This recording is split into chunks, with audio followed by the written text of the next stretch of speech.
அவர் பேசிக் கொண்டிருக்கும் போது 2-3 பேர் இறந்து விட்டதா கூட காவல்துறை பதிவு செய்திருக்கிறது. அதன் அடிப்படையில் தான் இப்படி எல்லோரும் மயக்கத்தோடு இருக்கிறார்கள், 2-3 பேர் இறந்தும் போய்விட்டார்கள் என்று அவர் மிகுந்த உயரத்தில் இருந்து பேசிக் கொண்டிருக்கிறார். குரல் கொடுத்தால் கேட்கக்கூடிய நிலையிலே அவர் அமர்ந்திருப்பது தெரியவில்லை. அதனால் கவனத்தை ஈர்ப்பதற்காக இப்படிப்பட்ட செயல்களை செய்திருக்கிறார்கள் என்று முதலமைச்சர் பழனிசாமி அவர்களோடு இருப்பவர்கள் மிகுந்த மகிழ்ச்சியோடு மிகுந்த சொகுசு வாழ்க்கை வாழ்ந்தவர்கள். சிறைக்கு செல்ல விருப்பம் இல்லாத காரணத்தினால் பிஜேபியோடு கூட்டணி சேர்ந்தது மாத்திரமல்லாமல் பிஜேபியை எப்படியாவது காலூன்ற செய்ய வேண்டும் என்று திரு அமித்ஷா அவர்களுடைய ஆணையை ஏற்று நம்முடைய திரு பழனிசாமி அவர்கள் இன்றைக்கு செயல்பட்டுக் கொண்டு அதனுடைய வெளிப்பாடுதான். ஏற்கனவே நாமக்கல்ல ஒரு பெரிய கூட்டம் வந்ததை பார்த்தாங்க. இதற்கு முன்னால் நடந்த 2-3 நிகழ்ச்சியிலையும் ஒரு பெரிய கூட்டம் வந்ததை அவங்க பார்த்திருக்காங்க. ஆகவே பந்தோபஸ்து மிக கடுமையான போட வேண்டும் என்ற எண்ணம் காவல்துறைக்கு இருந்திருக்கிறது. அதன் அடிப்படையில் 500க்கு மேற்பட்ட காவல்துறையினர் அங்கே இருந்தார்கள் என்று முதல்வரும் பதிவு செய்கிறார். காவல்துறை நண்பர்களும் பதிவு செய்கிறார்கள், அதிகாரிகளும் சொல்லுகிறார்கள். ஆகவே நம்பித்தான் ஆக வேண்டும். ஆகவே திரு பழனிசாமி அவர்கள் ஆட்சி அதிகாரத்தை போய்விட்டதே, அந்த ஆட்சி அதிகாரத்தில் மீண்டும் அமர வேண்டும், பிஜேபியை இங்கே கால் ஊன்ற வைக்க வேண்டும், விஜயை தன்னுடைய கூட்டணியில் சேர்க்க வேண்டும் என்பதற்காக அவர் இப்படி பேசிக் கொண்டிருக்கிறார். அது எடுபடாது. 41 உயிர்கள், மனித உயிர்கள், அது யாரால் ஏற்படுத்தப்பட்டது என்றால் மனிதர்களாலேயே ஏற்படுத்தப்பட்டது என்பதை நாம் மறுக்க முடியாது. இப்போ திரு விஜய் அவர்கள் அந்த இடத்திற்கு 1 மணிக்குள் வருவதாக அறிவிக்கப்பட்டிருந்தது. நாமக்கல்லில் 8:45க்கு வருவதாக அறிவிக்கப்பட்டது. ஆனால் சென்னை விமான நிலையத்தில் தான் அவர் 8:45க்கு விமானத்தையே பிடிக்கிறார். ஒரு அரசியல் கட்சியை சேர்ந்த தலைவர்கள், அரசியல் இயக்கத்தை நடத்தக்கூடியவர்கள், மக்கள் நமக்காக கூடுவார்கள், நாம் ஒரு சினிமா நட்சத்திரம், நமக்கு நிறைய ரசிகர் பட்டாளம் இருக்கிறார்கள் என்று உணர்ந்தவர் தான் திரு விஜய். ஆகவே கடந்த கால கூட்டங்களில் நிரம்பி வழிந்த கூட்டம். ஆகவே நாம் நேரத்தோடு செல்ல வேண்டும் என்ற ஒரு அக்கறையோடு அவர் வந்திருக்கிறார். அது வராத காரணத்தினால் அந்த கூட்ட நெரிசல். உடற்கூறு ஆய்வு ஏன் விபரீதங்கள் அதிகமாக கூடாது? இப்போ நீங்க இறந்து போனவர்களுடைய உடலை வைத்திருக்க பிரச்சனைகள் அதிகமாக கூடாது. அரசாங்கம் அதிலே கவனமாக இருக்கும். இப்போ ஒரு 10 டாக்டர்ஸ் வந்திருக்காங்க, ஒரு 100-200 நர்சஸ் வந்திருக்காங்கன்னா அதை வேகமாக பண்ண முடியும். உடற்கூறு ஆய்வு முடித்து உடலை அவர்களிடம் ஒப்படைக்கும் போது அவர்கள் நிம்மதியாக பெற்றுக்கொண்டு செல்வார்கள். உடனடியாக அரசாங்கம் 10 லட்சம் அறிவித்திருக்கிறது. அது ஒரு இழப்புக்கு, ஒரு உயிருக்கு 10 லட்சம் ரூபாய் விலை என்று நான் சொல்ல மாட்டேன். ஆனாலும் அவர்களுக்கு ஒரு ஆறுதல் இருக்க வேண்டும் என்பதற்காக அரசு தன்னுடைய கடமையை செய்திருக்கிறது என்றுதான் நான் சொல்லுவேன். அதையெல்லாம் கொச்சைப்படுத்திக் கொண்டு பேசிக் கொண்டிருப்பது என்பது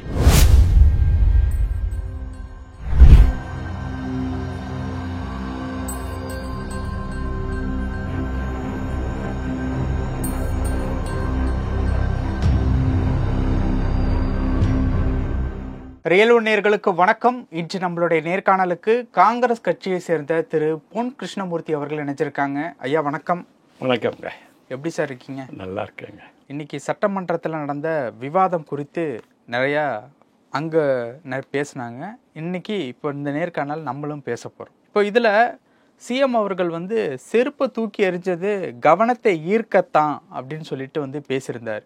விஜய் அவர்கள் மேலே அந்த பொதுக்கூட்டத்தின் மீது செருப்பை தூக்கி எறிஞ்சது கவனத்தை ஈர்க்கத்தான் அப்படின்னு சொல்லி பேசியிருந்தார். இதை எப்படி பார்க்குறீங்க? அந்த கூட்டம் நடந்து கொண்டிருந்த நேரத்திலேயே காலையில் வந்தவர்கள் மாலை வரை காத்திருக்க வேண்டிய கட்டாயம் ஏற்பட்டது. அந்த கட்டாயத்தின் அடிப்படையில் குடிநீர் இல்லை, உணவு இல்லை, எல்லோரும் மயங்கி விழக்கூடிய நிலை. பலர் மயங்கி விழுந்து விட்டதாகவும் தகவல். உண்மையும் கூட. அவர் பேசிக் கொண்டிருக்கும் போது 2-3 பேர் இறந்து விட்டதா கூட காவல்துறை பதிவு செய்திருக்கிறது. அதன் அடிப்படையில் தான் இப்படி எல்லோரும் மயக்கத்தோடு இருக்கிறார்கள், 2-3 பேர் இறந்தும் போய்விட்டார்கள் என்று அவர் மிகுந்த உயரத்தில் இருந்து பேசிக் கொண்டிருக்கிறார். குரல் கொடுத்தால் கேட்கக்கூடிய நிலையிலே அவர் அமர்ந்திருப்பது தெரியவில்லை. அதனால் கவனத்தை ஈர்ப்பதற்காக இப்படிப்பட்ட செயல்களை செய்திருக்கிறார்கள் என்று முதலமைச்சர் கூறுவதை நாம் ஏற்கத்தான் வேண்டும் என்பது என்னுடைய கருத்து. அதே நேரத்தில் சகோதரர் ஆதவ் அர்ஜுனா அவர்கள் மேடையில் மேலேயே போய் ஏதோ காதில் சொன்னதை நம்ம பார்த்தோம். என்ன சொன்னார்லாம் நமக்கு தெரியாது. இதை கூட அவர் சொல்லியிருக்கலாம். அதுக்கப்புறம் தான் அவர் சுதாரிச்சுக்கிட்டு பேச ஆரம்பித்தார். அதனால் இங்கே எல்லோரும் தடுமாற்றத்தில் இருக்கிறோம், மயக்கத்தில் இருக்கிறோம், 2-3 உயிர்கள் கூட போய்விட்டது, கூட்ட நெரிசல் அதிகமாக இருக்கிறது. கவனத்தை திருப்பி எல்லோரும் அந்த பேச்சை வேகமாக முடித்து நீங்கள் கூட்டத்தை கலைக்க வேண்டும் என்ற ஒரு எண்ணத்தின் அடிப்படையில் அதை வீசியதாக முதல்வர் கூறியிருப்பதை நாம் கவனத்தில் கொள்ள வேண்டும். அதை அவர் சொல்றதை தவறுன்னு கடந்து போய்விட முடியாது என்பது என்னுடைய கருத்து. இப்போ செருப்பு தூக்கி எறிஞ்சது கவனத்தை ஈர்க்கதான் அப்படிங்கிற மாதிரி ஒரு விஷயம் சொன்னாங்கல்ல. இப்போ நார்மலாக ஒருத்தர் பேசிக்கிட்டு இருக்கும்போது செருப்பை தூக்கி எறிகிறது அப்படிங்கிறது அது அவரை அவமானப்படுத்துறதோ இல்லை கௌரவ குறைச்சாலான ஒரு விஷயத்துக்கு உண்டான அறிகுறி தானே, அப்படி தானே பார்க்கப்படும். அதாவதுங்க, அவர் ஒரு மேடை அமைத்திருந்தால், மேடை என்பது 8 அடி 10 அடிக்குள்ளதான் அந்த மேடை இருக்கும். அப்போ எதிரில் இருப்பவர் ஒருத்தர் ஏதாவது சொன்னால் அவருக்கு கேட்டிருக்கோம். நம்ம எல்லாருமே அந்த வண்டியை பார்த்தோம். குறைஞ்சது பார்த்தா 20-25 அடி உயரம் உள்ள ஒரு பஸ்ஸு, அதற்கு மேல் தான் அவர் நிற்கிறார். ஆகவே கீழே இருந்து பேசக்கூடிய எந்த குரலும் அவருடைய காதில் போய் சேர்ந்திருக்கும் என்று நம்ப முடியவே முடியாது. அதனால்தான் ஆதவ் அர்ஜுனா மாடி மேலே ஏறி போய் அவர் காதில் ஏதோ சொல்ல வேண்டிய கட்டாயம் இருந்தது. அவருக்கு யாரோ கீழே இருந்தவங்க சொல்லியிருக்காங்க, இந்த மாதிரி அவருடைய கவனத்தை திருப்புவதற்கு அந்த செருப்பை போகும்போது என்னன்னு ஏதாவது கேட்பாரு, அப்போ எல்லாரும் மயங்கி விடுறாங்கன்னு சொல்லலான்ற ஒரு ஆதங்கத்தில் பண்ணதாக தான் முதல்வர் சொல்கிறதுலேருந்து என்ன அவருக்கு காவல்துறை அதை சொல்லியிருக்கோம்.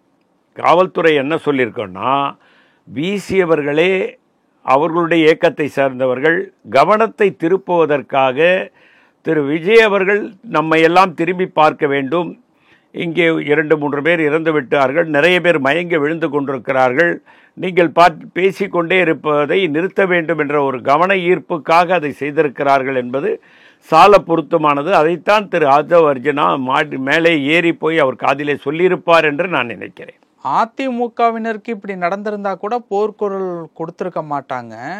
ஆனால் கூட்டணிக்காக இந்த மாதிரி பேசுகிறாங்கன்னு சிஎம் அவர்கள் பேசினது எப்படி பார்க்கறது? அதாவதுங்க, பிஜேபி அதிமுக குறிப்பாக திரு பழனிசாமி அவர்கள் பிஜேபியை இங்கே காலூன்ற வைக்க வேண்டும் என்ற ஒரு எண்ணத்தில் செயல்படுகிறார். காரணம், அவரோடு அமைச்சர்களாக அந்த 4 ஆண்டுகள் இருந்தவர்கள் கடுமையான ஊழல் குற்றச்சாட்டு புரிந்திருக்கிறார். அதுக்காக இன்னைக்கு இருக்கிற திராவிட முன்னேற்ற கழக அமைச்சர்கள் மீது குற்றச்சாட்டே இல்லை என்றெல்லாம் நான் சொல்ல மாட்டேன். ஏன்னா நீங்கள் அடுத்த கேள்வி அதை கேட்டுருவீங்க, இன்றைக்கி இருக்கக்கூடிய திமுக அமைச்சர்கள் மீது வழக்கே இல்லையான்னு நீங்கள் கேட்பீங்க. அதனால் நான் என்ன சொல்கிறேன், வழக்கே இல்லைன்னு நான் சொல்லலை. ஆனால் அது போன்ற கடுமையான வழக்குகள் இந்த ஆட்சியிலே உள்ள அமைச்சர்கள் மீது இல்லை. ஒவ்வொருவரும் நித்திய ஆயுசு பூரண கண்டம் என்ற ஒரு நிலையின் அடிப்படையில் ஒவ்வொரும் அச்சத்தில் இருக்கிறார்கள். பிஜேபி இன்னும் 4 ஆண்டுகள் இருக்க போகிறது. ஒரு ஆண்டுதான் தேர்தல் முடிந்திருக்கிறது. இன்னும் 4 ஆண்டுகள் ஆட்சி புரிய போகிறார்கள். அவர்கள் யாரும் சிறைக்கு செல்வதற்கு தயாராக இல்லை. எல்லோருமே சொகுசு வாழ்க்கை வாழ்ந்து விட்டார்கள். திரு பழனிசாமி அவர்களோடு இருப்பவர்கள் மிகுந்த மகிழ்ச்சியோடு மிகுந்த சொகுசு வாழ்க்கை வாழ்ந்தவர்கள்.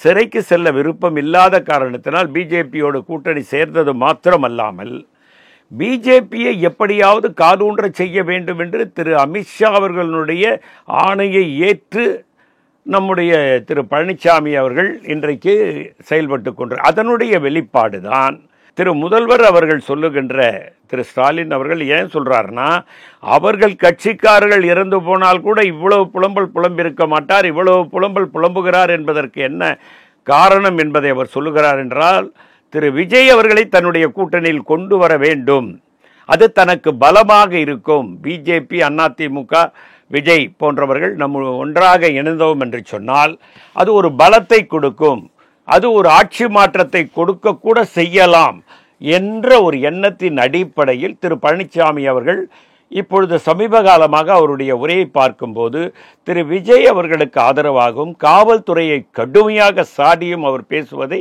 இன்னைக்கு கூட அசெம்பிளியில் அப்படிதான் பேசியிருக்கார். காவல்துறையை சாடி பத்திரிகையாளர்கள் சந்திப்பில் கூட காவல்துறை அதை ஒழுங்காக செயல்பட்டிருந்தால் இந்த இறப்பை தவிர்த்திருக்கலாம் என்று சொல்லுகிறார். அப்படிலாம் இல்லை, காவல்துறை சிறப்பாக செயல்படவில்லை என்று 500 போலீஸ் சொல்றாங்க. ஆனா 500 போலீஸ் அதுல இல்லவே இல்லை அப்படிங்கிற மாதிரி சொல்லப்படுது. எடப்பாடி சொல்லியிருக்காரு. எடப்பாடி உண்மைக்கு புறம்பான பல தகவல்களை சொல்லுவார். காரணம் எதிர்கட்சின்னா எப்படின்னா ஆளுங்கட்சி மேலே குற்றம் சொல்லணும். உண்மைக்கு புறம்பான தகவலை சொன்னாதான் அது எடுபடும் என்ற ஒரு கருத்தியல் அடிப்படையில் அவர் கூறிக்கொண்டிருக்கிறார். ஆனால் மக்கள் நம்ப மாட்டார்கள். 500 போலீஸு நாங்கள் அனுப்பணும்னு போலீஸு சொல்கிறது ஏன், அதில் ஏன் போய் சொல்ல போகிறாங்க அவங்க? ஏன்னா இவ்வளோ கூட்டம் ஏற்கனவே நாமக்கல்ல ஒரு பெரிய கூட்டம் வந்ததை பார்த்தாங்க. இதற்கு முன்னால் நடந்த 2-3 நிகழ்ச்சியிலையும் ஒரு பெரிய கூட்டம் வந்ததை அவங்க பார்த்துருக்காங்க. ஆகவே பந்தோபஸ்து மிக கடுமையான போட வேண்டும் என்ற எண்ணம் காவல்துறைக்கு இருந்திருக்கிறது. அதன் அடிப்படையில் 500க்கு மேற்பட்ட காவல்துறையினர் அங்கே இருந்தார்கள் என்று முதல்வரும் பதிவு செய்கிறார். காவல்துறை நண்பர்களும் பதிவு செய்கிறார்கள், அதிகாரிகளும் சொல்லுகிறார்கள். ஆகவே நம்பித்தான் ஆக வேண்டும். ஆகவே திரு பழனிசாமி அவர்கள் ஆட்சி அதிகாரத்தை போய்விட்டதே, அந்த ஆட்சி அதிகாரத்தில் மீண்டும் அமர வேண்டும், பிஜேபி இங்கே கால் ஊன்ற வைக்க வேண்டும், விஜயை தன்னுடைய கூட்டணியில் சேர்க்க வேண்டும் என்பதற்காக அவர் இப்படி பேசிக் கொண்டிருக்கிறார். அது எடுபடாது, மக்கள் நம்ப மாட்டார்கள். இப்போ சட்டமன்றத்தில் அதிமுகவினர் பாஜகவினர் வந்து வெளிநடப்பு செஞ்சுட்டாங்க. ஸோ அந்த விவாதம் அப்படிங்கிறது வில்லங்கத்தில் போய் அமைஞ்சிருச்சு அப்படிங்கிற அளவுக்கு கூட சொல்கிற அளவுக்கு இன்னைக்கு உண்டான அந்த கரூர் கூட்ட நெரிசல் சம்பவம் தொடர்பான விவாதங்கள் அந்த மாதிரி ஆயிடுச்சு. ஸோ ஓவராலாக பார்க்கும்போது அந்த உடற்கூராய்வு பற்றி கேள்வி கேட்டதும், அது சம்பந்தமான வீடியோக்கள் எடுக்கப்பட்டதும், இந்த மாதிரி பல கேள்விகள் வந்து கேட்கப்பட்டுச்சு. ஸோ அப்படி பார்க்கும்போது இந்த சட்டசபையில் நடந்த இந்த ஓவரால் விவாதத்தை எப்படி பார்க்குறீங்க? அதாவதுங்க, உடற்கூறு ஆய்வு என்பது அது ஒரு மிக மிக சோகமான ஒரு நிகழ்வு, மறுக்கவே முடியாது. கரூரில் 41 உயிர், சுமார் 10 குழந்தைகள், 12லேருந்து 14 பெண்களோ என்னவோ நினைக்கிறேன் அதில் இறந்து போயிருக்கார்கள். மேஜர் அவங்க தான் அதில் பலியாயிருக்காங்க. அப்போ பெண்களும் குழந்தைகளும் இறந்து போனது மிகுந்த அதுக்காக ஆண்கள் இறந்து போனது வலி ஏற்படுத்தலைன்னு நான் சொல்லலை. 41 உயிர்கள், மனித உயிர்கள். அது யாரால் ஏற்படுத்தப்பட்டது என்றால் மனிதர்களாலேயே ஏற்படுத்தப்பட்டது என்பதை நாம் மறுக்க முடியாது. இப்போ திரு விஜய் அவர்கள் அந்த இடத்திற்கு 1 மணிக்குள் வருவதாக அறிவிக்கப்பட்டிருந்தது. நாமக்கல்லில் 8:45க்கு வருவதாக அறிவிக்கப்பட்டது. ஆனால் சென்னை விமான நிலையத்தில் தான் அவர் 8:45க்கு விமானத்தையே பிடிக்கிறார். அப்போது ஒரு அரசியல் கட்சியை சேர்ந்த தலைவர்கள், அரசியல் இயக்கத்தை நடத்தக்கூடியவர்கள், மக்கள் நமக்காக கூடுவார்கள், நாம் ஒரு சினிமா நட்சத்திரம், நமக்கு நிறைய ரசிகர் பட்டாளம் இருக்கிறார்கள் என்று உணர்ந்தவர் தான் திரு விஜய். ஆகவே கடந்த கால கூட்டங்களில் நிரம்பி வழிந்த கூட்டம். ஆகவே நாம் நேரத்தோடு செல்ல வேண்டும் என்ற ஒரு அக்கறையோடு அவர் வந்திருக்க வேண்டும். அது வராத காரணத்தினால் அந்த கூட்ட நெரிசலில் இழந்து போனாங்க. இப்போ உடற்கூறு ஆய்வு ஏன் அப்படி வந்தது அப்படின்னாக்கா, அதுக்கு காரணம் என்னன்னா, ஒரு பக்கத்தில் இருக்கக்கூடிய 10 மாவட்ட டாக்டர்களை வரவழைத்திருக்கிறார்கள். கிட்டத்தட்ட 300-400 நர்ஸுகள் பக்கத்து மாவட்டங்களிலே 10 மாவட்டங்களிலிருந்து வரவழைக்கப்பட்டிருக்கிறார்கள். காரணம் என்னவென்று சொன்னால், விபரீதங்கள் அதிகமாகக்கூடாது. இப்போது நீங்கள் இறந்து போனவர்களுடைய உடலை வைத்திருக்க பிரச்சனைகள் அதிகமாகக்கூடாது. அரசாங்கம் அதிலே கவனமாக இருக்கும். இப்போது ஒரு 10 டாக்டர்ஸ் வந்திருக்காங்க, ஒரு 100-200 நர்சஸ் வந்திருக்காங்கன்னா அதை வேகமாக பண்ண முடியும். உடற்கூறு ஆய்வு முடித்து உடலை அவர்களிடம் ஒப்படைக்கும் போது அவர்கள் நிம்மதியாக பெற்றுக்கொண்டு செல்வார்கள். உடனடியாக அரசாங்கம் 10 லட்சம் அறிவித்திருக்கிறது. அது ஒரு இழப்புக்கு, ஒரு உயிருக்கு 10 லட்சம் ரூபாய் விலை என்று நான் சொல்ல மாட்டேன். ஆனாலும் அவர்களுக்கு ஒரு ஆறுதல் இருக்க வேண்டும் என்பதற்காக அரசு தன்னுடைய கடமையை செய்திருக்கிறது என்றுதான் நான் சொல்லுவேன். அதையெல்லாம் கொச்சைப்படுத்தி கொண்டு பேசிக் கொண்டிருப்பது என்பது ஏற்புடையது அல்ல என்பது என்னுடைய கருத்து. ஆகவே இந்த உடற்கூறு ஆய்வை பற்றி பேசுவதெல்லாம் 10 மாவட்டங்களிலிருந்து டாக்டர்கள் வரார்கள், வேகமாக செய்கிறார்கள். இரவோடு இரவாக அவர்களுக்கு பொழுது விடியும் போது உடலை கொடுக்கிறார்கள். காலையிலேயே அவர்கள் அடக்கம் செய்யக்கூடிய ஒரு நிலையை இந்த அரசாங்கம் எடுத்து கொடுத்திருக்கிறது என்று சொன்னால், உண்மையிலே இந்த அரசாங்கத்தை பாராட்டதான் செய்ய வேண்டுமே தவிர திரு பழனிசாமி சாடுவது என்பது அபத்தமானது என்பது என்னுடைய கருத்து. மீட்டிங் என்ற பெயரில் ஷூட்டிங் நடத்திவிட்டு சினிமாவில் சிம்மா கொள்வதை போல நிஜத்தில் கொன்றுவிட்டு லைட்டை போட்டு ஆஃப் செய்து விளையாடும் சேடிஸ்ட் மனிதனின் விளம்பர பசிக்கு 41 உயிர்களா? கரூர் துயரம் குறித்து முரசொலி நாளிதழில் எழுதியிருக்காங்க. அதாவது இது அந்த விளக்கு அணைக்கப்பட்டு மீண்டும் எரியப்பட்டது என்று சொல்லக்கூடியது மக்கள் கூட்டம் என்பது இவர் உச்சபட்ச நட்சத்திரமாக இன்றைக்கு தமிழகத்தில் இருக்கிறார். அதில் 2 கருத்து இல்லை. அவருக்கு ரசிகர்கள் கூட்டம் நிறைய இருக்கிறது. அதுவும் இளைஞர்கள், இளம் வயது பெண்கள் எல்லாம் இன்றைக்கு விஜயினுடைய ரசிகர்களாக இருப்பவர்கள் அதிக அளவிலே கூடினார்கள். அந்த விளக்கை அணைக்காமல் இருந்திருந்தால் அவருடைய முகத்தை பார்ப்பதற்காக வந்தவர்கள் தான் அத்தனை பேரும். அவரை நேரடியாக ஒரு தடவை பார்த்து விட மாட்டோமா என்ற அடிப்படையில் தான் அங்கே கூட்டம் கூடினார்கள். விளக்கை அணைக்க வேண்டிய அவசியமில்லை. ஏன் விளக்கை அணைத்தோம் என்று இதுவரையில் அவர்களிடமிருந்து நமக்கு பதில் கிடைக்கவில்லை. விளக்கை கொஞ்ச நேரம் அணைப்பதும் மீண்டும் போடுவதும் விளக்கை அணைப்பதும் ஏன் அந்த விளையாட்டு என்பதுதான் எனக்கு இன்னும் கூட புரியல. எல்லோரும் அந்த கேள்வி எழுப்பினார்கள். ஆனால் திரு விஜய் அவர்கள் தரப்பிலிருந்து அதற்கு சரியான பதில் கிடைக்கவில்லை. ஒரு அரசியல் தலைவர் போறாருங்க, திரு ஸ்டாலின் ஆகட்டும், திரு பழனிசாமி ஆகட்டும், விளக்கை அணைப்பதே கிடையாது. எங்காவது பிரச்சாரத்துக்கு போனால் 6 மணிக்கு மேலே விளக்க போட்டாங்கன்னா கடைசியில் போய் வீட்டாண்ட இறங்குற வரைக்கும் அவங்க லைட் அணைக்கிறது இல்லை. இவர் வண்டியில் உட்கார்ந்திருக்கிறவர் விளக்கை அணைப்பதும் போடுவதும் என்பது ஏன் அது நடந்தது என்பதை விளக்க வேண்டும். ஏன் அது போன்று செய்தார்கள்? அதை விஜய் விரும்பி செய்தார்களா, இல்லை யாரோ ஒருவர் அதை செய்து கொண்டிருந்தாரா என்பதெல்லாம் விளக்க வேண்டும். அது நிச்சயமாக கேள்விக்குறியான ஒரு விஷயமாகத்தான் நான் பார்க்கிறேன். அந்த விளக்கை அணைக்காமல் இருந்திருந்தால் அவரை பார்க்க வந்தவர்கள் பார்த்துவிட்டு நகர்ந்து போய வாய்ப்பு கூட இருந்திருக்கும். காரணம், வந்தாங்க, அவர் ஒரு தடவை பார்க்கணுன்ற ஒரு ஆசை இருந்தது, அதை பார்த்துட்டாங்கன்னு வச்சுக்கோங்க, கையை காட்டிட்டு போயிட்டே இருப்பாங்க. ஆனால் அதெல்லாம் அணைச்சதுனால என்ன ஆகி போச்சுன்னா அவரை பார்க்க முடியலன்னு கூட்டம் அங்கேருந்து கலையாமல் இருந்து அதுவும் ஒரு நெரிசலை ஏற்படுத்தக்கூடிய வாய்ப்பை உருவாக்கி இருப்பதற்குண்டான சாத்தியக்கூறுகள் இருக்கிறது. ஆகவே அந்த விளக்கு அணைத்து போட்டது என்பது தேவையற்றது என்பது தான் என்னுடைய கருத்து. அதை நான் சினிமா ஷூட்டிங்கோடு என்று சொல்லுவதே நான் விளம்பர பசி அதை நான் ஏற்றுக்கொள்ளவில்லை. ஆனால் அதை செய்தது தவறு என்பது என்னுடைய கருத்து. அது ஏன் செய்தார்கள் என்பதை அவர்கள் நிச்சயம் விளக்கியே ஆக வேண்டும். பல விஷயங்கள் பேசணும். நேரத்துக்கு ரொம்ப நன்றி. வணக்கம்.